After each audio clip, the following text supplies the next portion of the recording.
Donc c'était le titre 3.1, transformation totale. 3.1.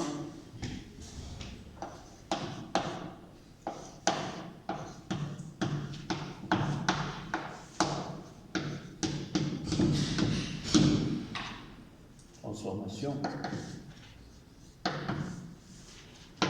totale.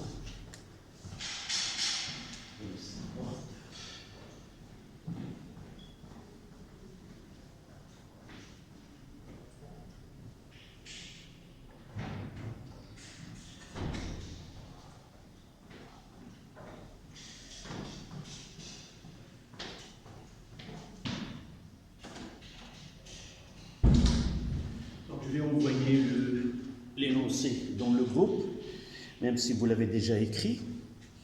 Donc, voici l'énoncé de l'exercice. On dispose de V est égal à 100 ml de solution obtenue par dissolution de chlorure d'hydrogène gazeux de formule HCl dans l'eau. La concentration en soluté apportée SC, c'est 1 fois 10 moins 2 mol litre moins 1. Mesurer le pH de cette solution. On trouve que pH est égal à 2. Premièrement, évidemment, les conditions dans lesquelles nous travaillons, le volume molaire, c'est 24 litres mol moins 1. D'accord? Donc, premièrement, écrire l'équation de la réaction acido-basique entre le chlorure d'hydrogène et l'eau, en précisant les couples acido-basiques mis en jeu. Et évidemment, on demande de calculer le volume de gaz dissous dans ce volume V de 100 ml. D'accord?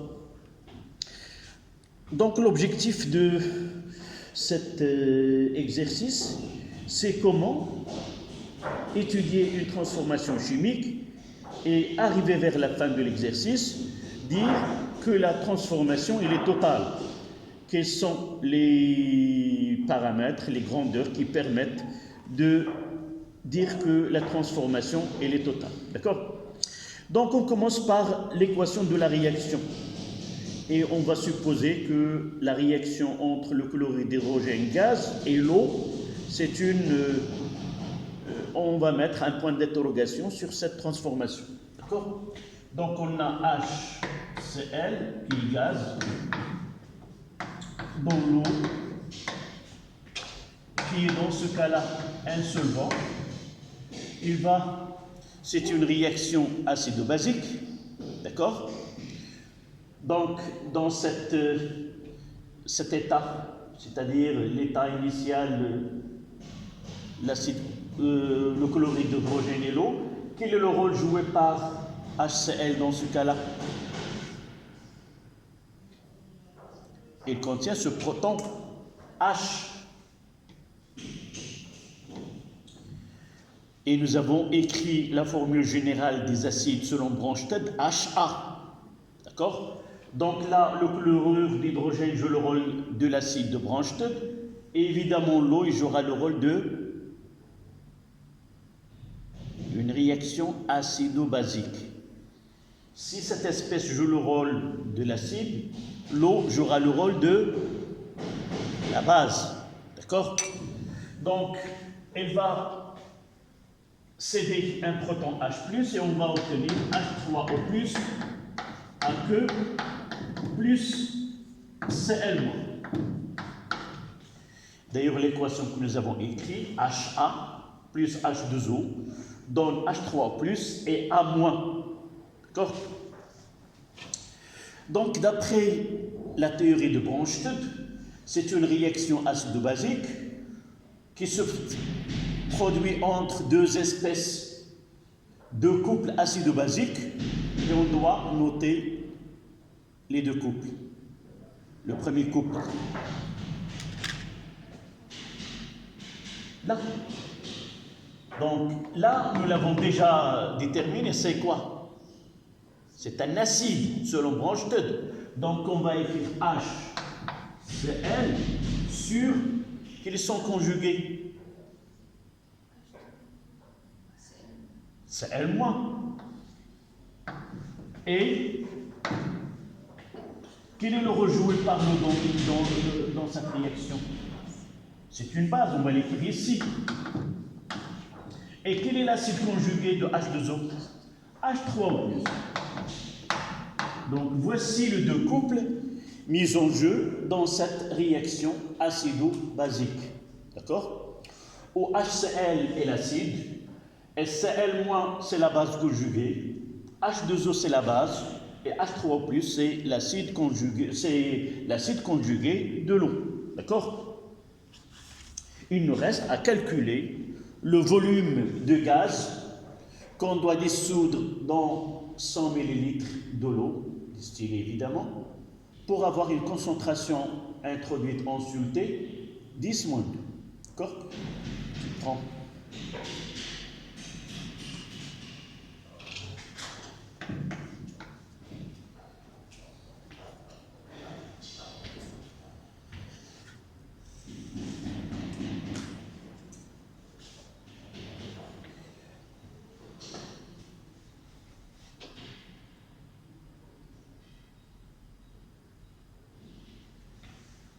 Là, c'est l'équation.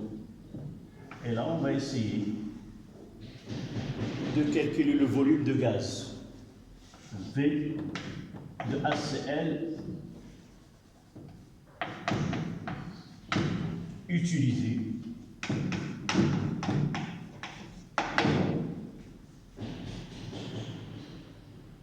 pour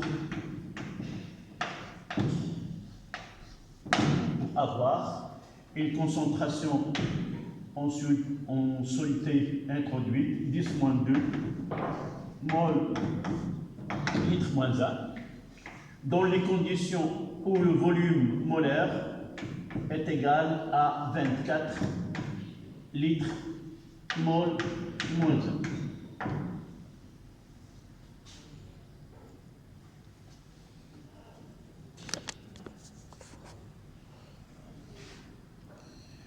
D'accord? Quelle est la définition de la concentration introduite en soluté? Nous l'avons fait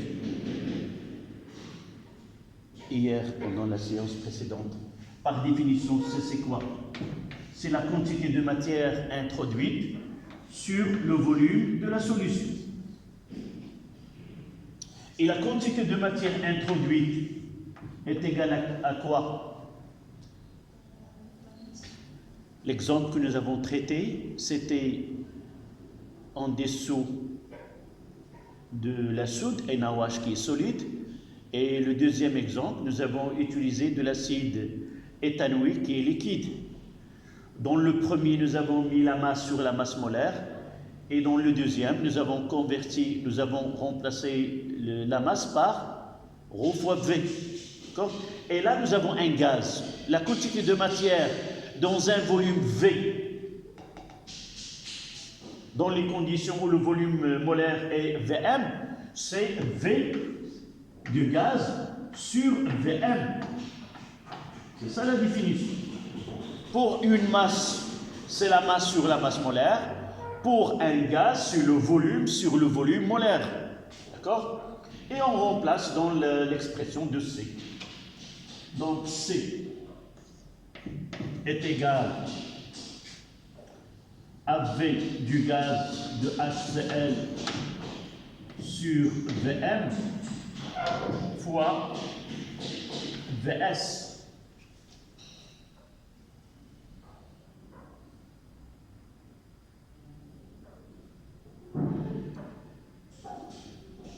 D'accord?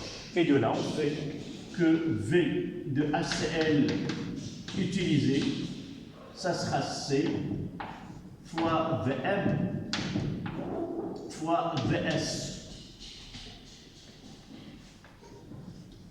Voilà l'expression de V qu'on doit utiliser afin d'avoir une concentration en soluté introduite, 10-2. Il suffit de faire l'application numérique. D'accord? Application numérique. V de HCl est égal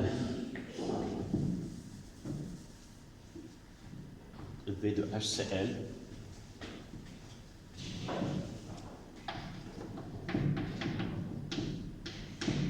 CC 10 moins 2. Le volume molaire, c'est 24 litres mol moins 1.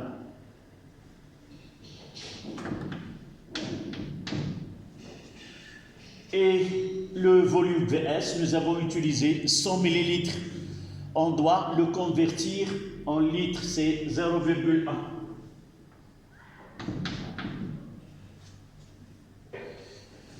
Et le résultat, c'est 24 fois 10 moins 3 litres.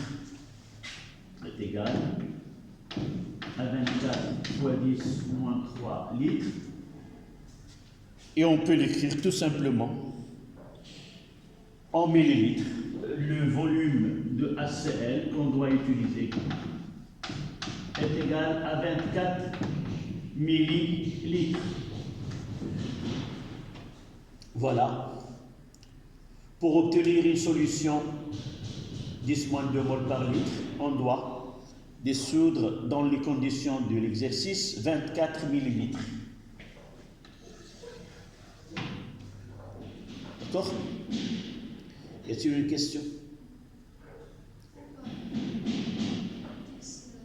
À haute voix, s'il te plaît. Oui, là, c'est 0,1, c'est quoi? En réalité, tu peux utiliser une calculatrice. Mais là, c'est 10 moins 1. D'accord? 10 moins 2, c'est C. Voilà. Quel est le volume de l'acide de chlorure d'hydrogène utilisé, qu'on doit utiliser, utilise-t-on pour avoir une concentration C10-2? Donc C, c'est 10-2. J'ai remplacé C par sa valeur, le volume molaire par sa valeur, et le volume de la solution, elle est là. Elle a été donnée, VS. Dans l'exercice, c'est 100 millilitres. D'accord? 10 moins 2 fois 10 moins 1, c'est 10 moins 3. Donc, c'est 24 10 moins 3. Et 10 moins 3 litres, c'est millilitres.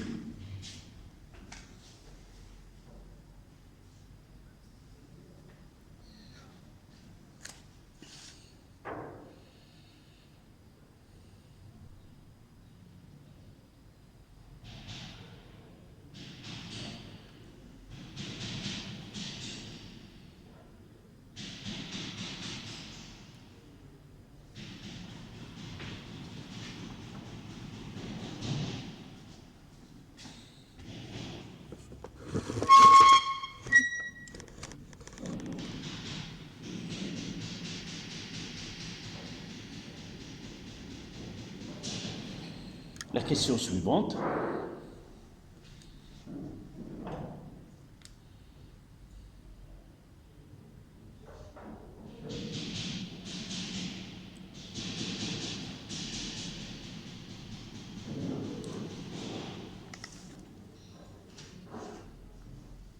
Dresser le tableau d'avancement de la réaction et je ne sais pas comment j'ai formulé les questions.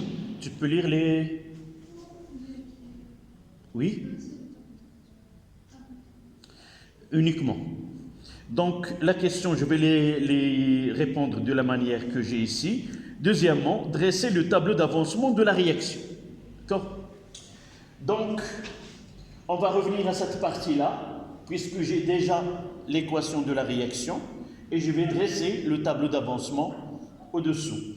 Généralement, lorsqu'on veut déterminer la nature d'une transformation chimique, dire la nature d'une transformation chimique, c'est connaître est-ce qu'elle est totale ou limitée. Et si l'exercice se présente de cette manière, dans le tableau d'avancement, je dois avoir l'état initial, l'état intermédiaire, l'état final et l'état maximal. Donc, je fais le tableau avec ces trois états c'est 4 états. D'accord? Donc, je vais essayer d'effacer cette partie.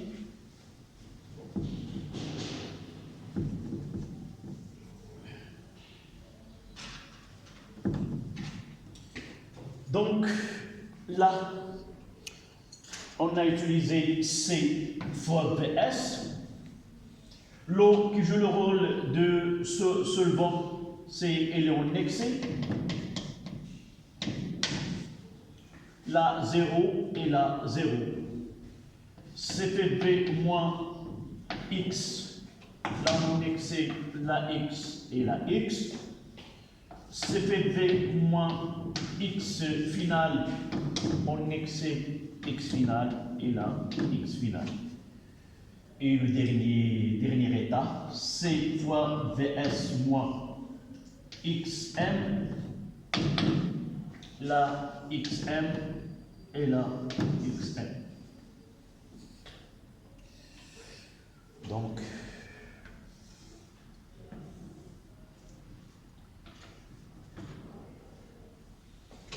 évidemment ici,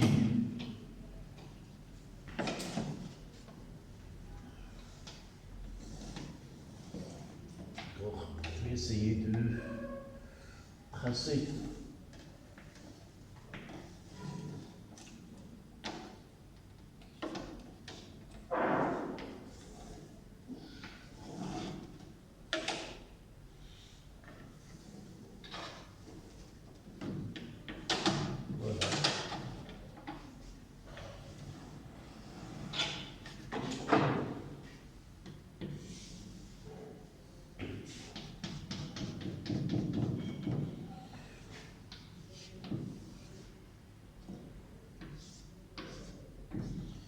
T est égal à 0, à un instant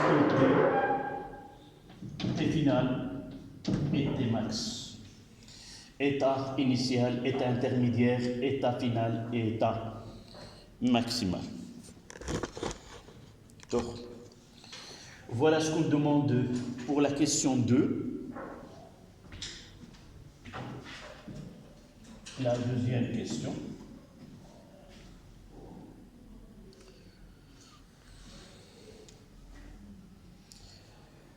La troisième question.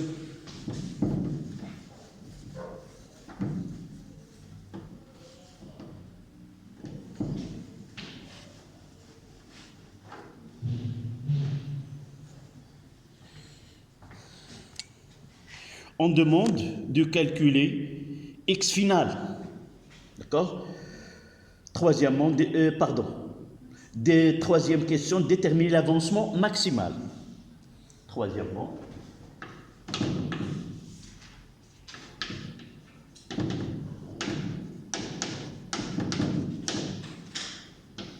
x max. Comment on le calcule? Là, je peux faire ici. Et là, je dois mettre ces deux traits. Oui? Qu'est-ce que ça veut dire l'état maximal? L'avancement à l'avancement maximum, c'est on suppose que la réaction est allée à l'épuisement de réactifs limitants. C'est-à-dire là, ici, j'ai deux réactifs, j'ai HCl et j'ai l'eau. Lorsque j'ai une réaction entre une espèce chimique et l'eau, elle est toujours le solvant qui est elle est en excès. Et par suite, le réactif limitant, c'est HCl. C'est-à-dire, mettre à l'état maximal, la quantité de matière de HCl est égale à 0. C'est-à-dire, elle est totalement réagie. On écrira que C fois VS moins XM est égal à 0.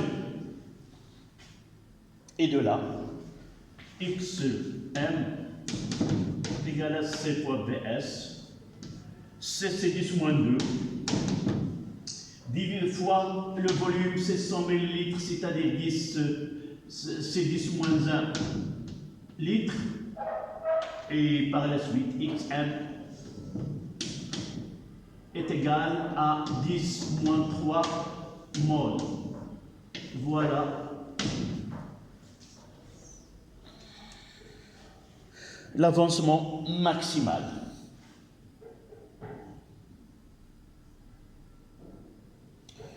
Tout simplement, c'est la plus grande quantité de matière qu'on peut s'attendre à obtenir dans les meilleures conditions, c'est-à-dire dans le cas où le réactif a totalement réagi. C'est ça ce que ça veut dire X max. La question suivante, c'est déterminer l'avancement final.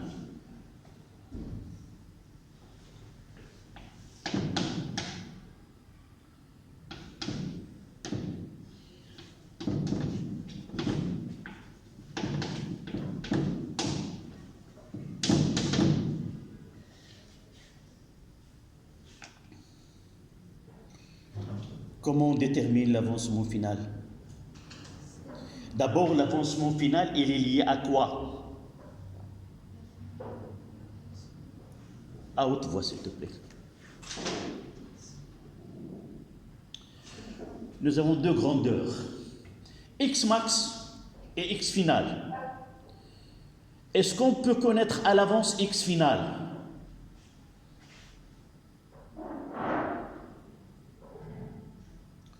On ne peut pas connaître à l'avance X final. D'après son nom, on va l'obtenir à la fin. D'accord? C'est-à-dire après avoir réalisé la transformation chimique. Pour nous, après avoir fait une mesure vers l'état final, on suit la transformation chimique avec un appareil donné pour mesurer une grandeur donnée. Et lorsqu'on constate que la grandeur qu'on mesure atteint une valeur et ne change pas, dans ce cas-là, on appelle cette grandeur qui est la grandeur finale. Donc, lorsqu'on parle de X final, on doit chercher dans l'exercice une mesure. Et dans nos exercices, il y en a deux. Soit qu'il y a une mesure de quoi dans cet exercice? Le pH. Soit quand on fait mesure de la conductance ou de la conductivité. D'accord? Ou dans un autre cas, on fait une étude expérimentale et on vous donne une courbe. Et dans cette courbe, je peux lire à partir de la courbe ce X final ou une grandeur finale qu'on peut, à partir de laquelle déduire la valeur des X final. D'accord? Donc, en revenant, l'état final est d'après les données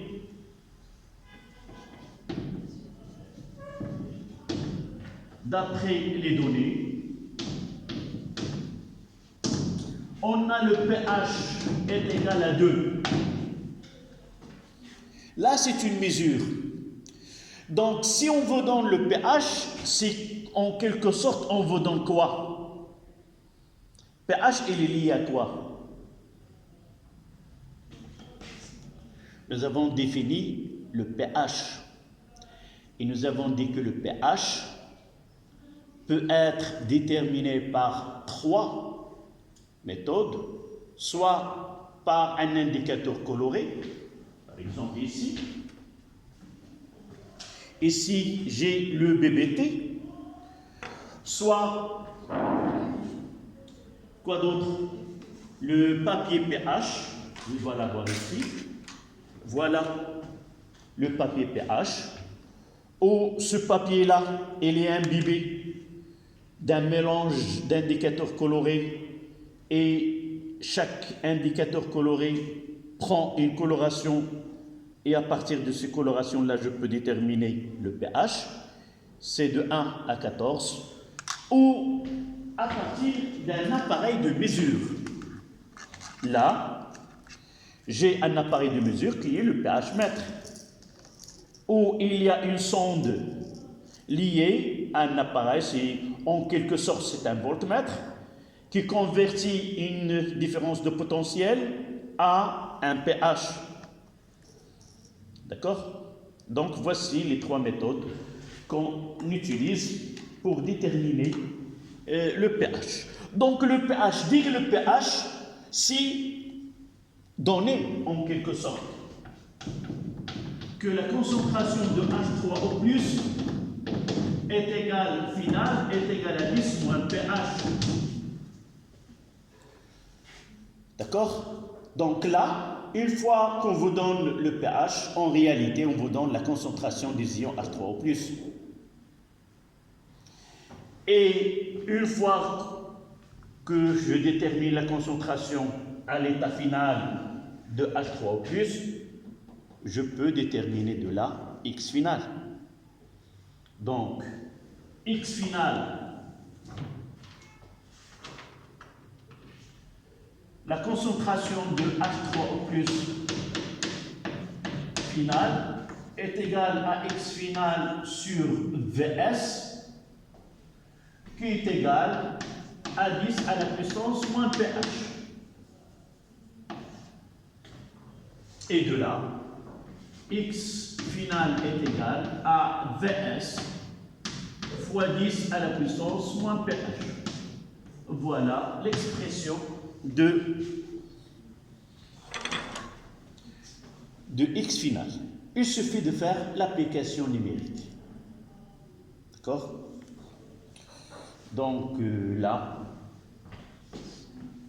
X final, c'est 10 moins 1 fois 10 moins 2, c'est 0,1 fois 10 moins 2, qui est égal à 10 moins 3 mol. Voilà.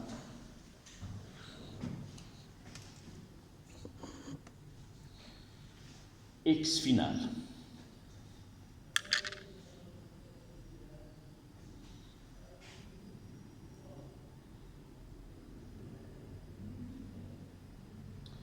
Ça, c'était la question 4. Et on passe à la question 5.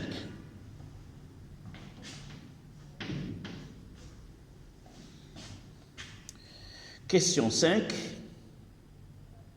Comparer l'avancement, c'est-à-dire, et conclure, il vaut mieux de poser la question 5 comme ainsi, déterminer le taux d'avancement final. Déterminer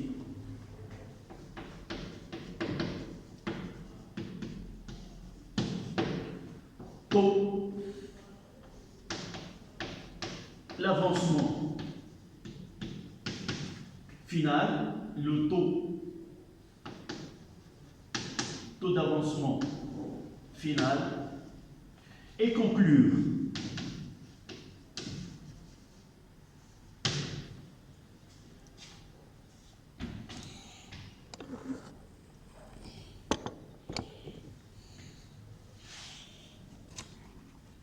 Et conclure.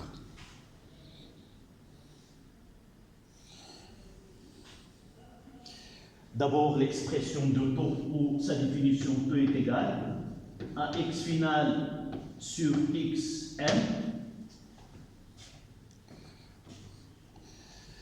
C'est le taux d'avancement final, c'est une grandeur sans unité. Elle est inférieure ou égale à 1, compris entre 0 et 1, supérieure à 0 et inférieure ou égale à 1. Et cette grandeur permet de dire est-ce que la transformation elle est totale ou non. Lorsque taux est égal à 1, c'est une transformation qui est totale, c'est-à-dire ce que nous avons prévu à l'avance par xm, elle est obtenue expérimentalement par x final. Et par la suite, c'est une transformation qui est, dans ce cas-là, totale, dans cet exercice. Donc 10 moins 3 sur 10 moins 3 est égal à 1. Taux est égal à 1, ça veut dire que la transformation est totale.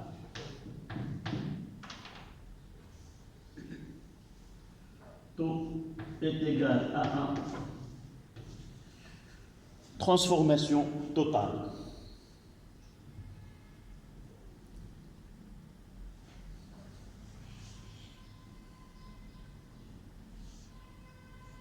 On peut écrire soit 1, soit 100%.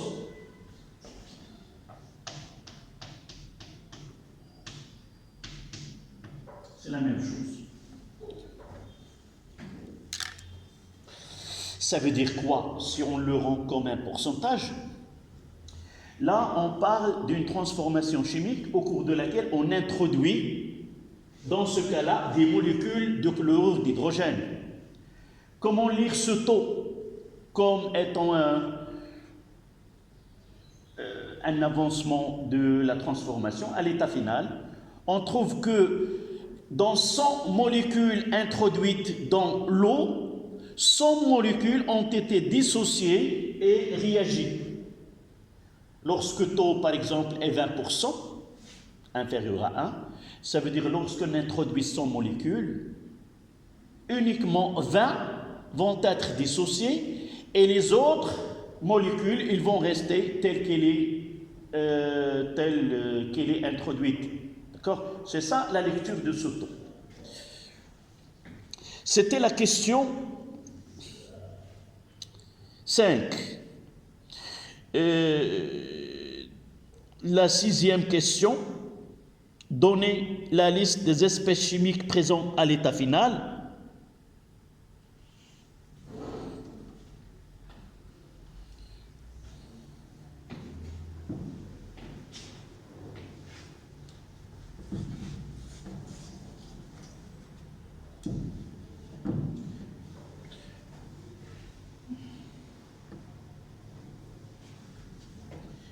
Ça, c'est la question 6.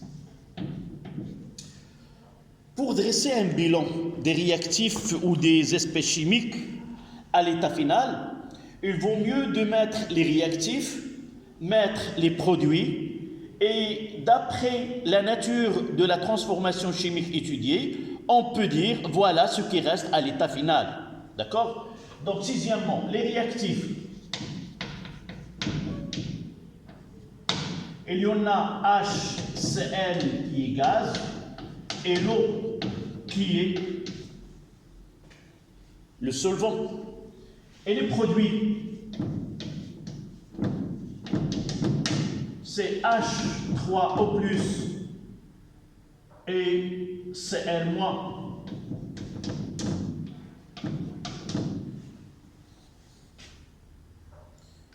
Sans oublier que c'est une transformation qui est totale.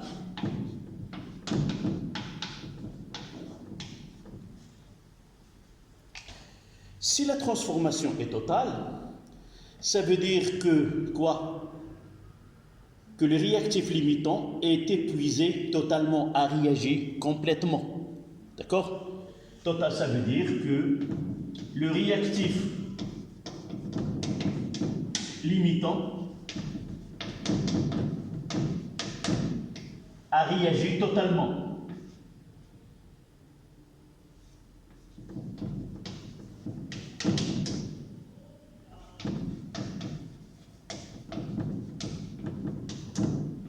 C'est-à-dire il est épuisé totalement. Donc, qu'est-ce qu'on aura à l'état final? Ça veut dire que celui-là, il va être épuisé totalement, c'est-à-dire il ne va pas apparaître à l'état final. Donc, les réactifs à l'état final,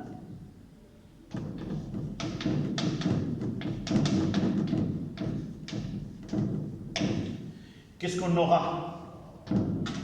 Évidemment, les produits, H3O+,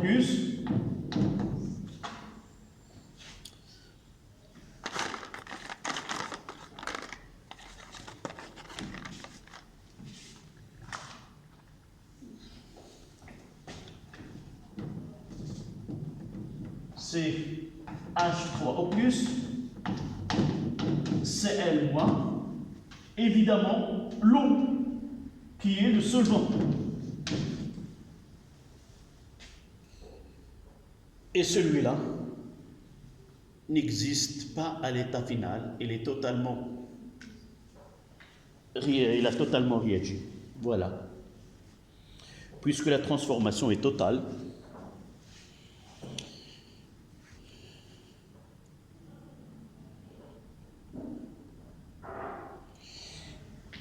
une fois qu'on dit que la transformation est totale, on doit revenir à cette équation-là et la corriger et l'écrire avec certitude.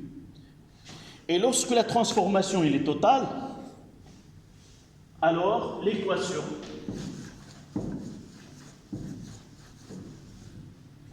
donc l'équation de la réaction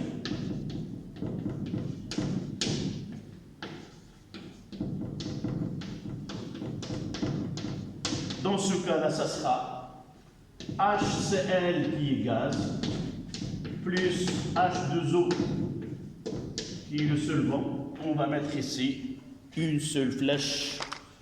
Ça veut dire il va donner H3O plus Cl- AQ. Voilà. D'accord? Toujours, lorsqu'on étudie une transformation donnée, on doit à la fin donner ou faire apparaître le résultat de l'étude dans l'équation. D'accord? Jamais on n'aura une réaction dans le sens inverse.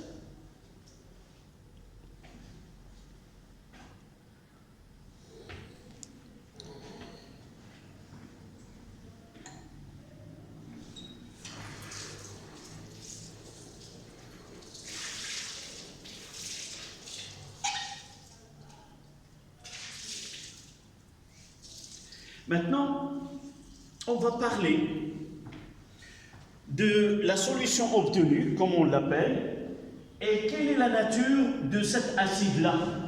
D'accord?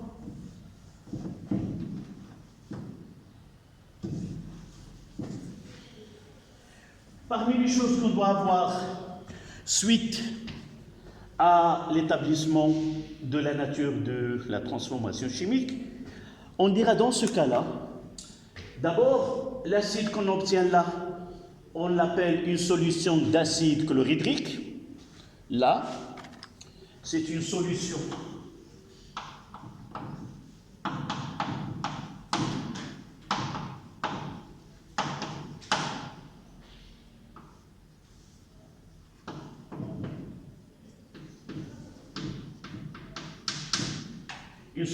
d'acide chlorhydrique.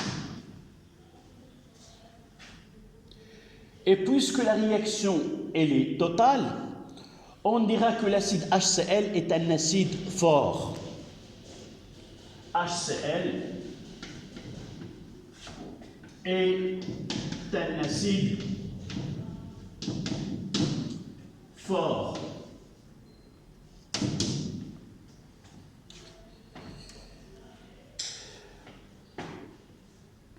On va essayer de caractériser le pH des solutions des acides forts. Nous avons dit que taux est égal à 1, qui est égal à la concentration de H3O+, finale sur C. Ça, c'est une transformation totale. Et à partir de là, je peux dire que la concentration de H3O+, finale est égale à C. Et par la suite, en revenant à la définition de pH, pH est égal à moins log de la concentration de H3O+, qui est égal à moins log de C. Uniquement lorsque l'acide réagit avec l'eau et on montre que sa transformation elle est totale. C'est-à-dire, cette relation-là nous permet de connaître à l'avance est-ce qu'une transformation chimique entre un acide et l'eau est totale ou non à partir de là. Je m'explique. Je prends un acide HA, je fais dissoudre une quantité de telle façon à avoir une concentration C, ensuite introduite C10-3 mol par litre, un acide quelconque. Je mesure le pH. Lorsque je compare le pH obtenu par expérience avec celle calculée à partir de cette relation-là, je trouve vraiment Par exemple, si je prends ce cas que je viens de dire, c'est la concentration est de 10-3. Je détermine le pH et je le trouve, par exemple, une valeur qui est différente. À 3, on dit que cet acide n'est pas fort. Et par la suite, c'est un acide, s'il réagit avec l'eau, il va donner une transformation qui est limitée. D'accord? Donc, tu écris ceci, on va le mettre, on va compléter cet exercice par une phrase.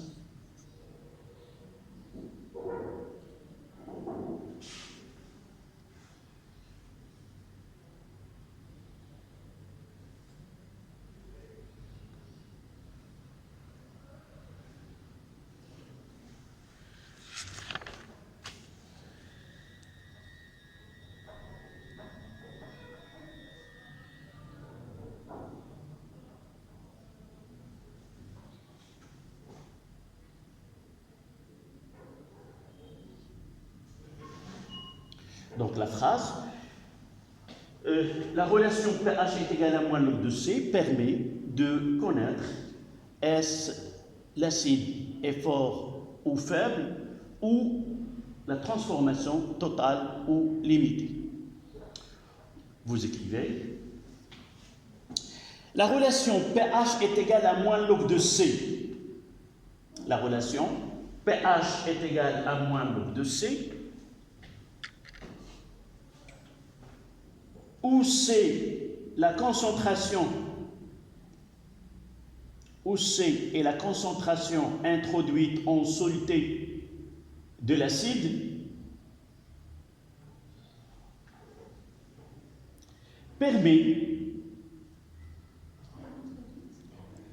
la relation pH est égale à moins log de C, où C est la concentration introduite en soluté de l'acide, permet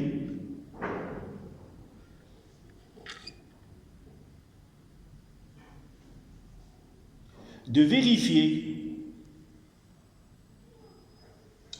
que l'acide est fort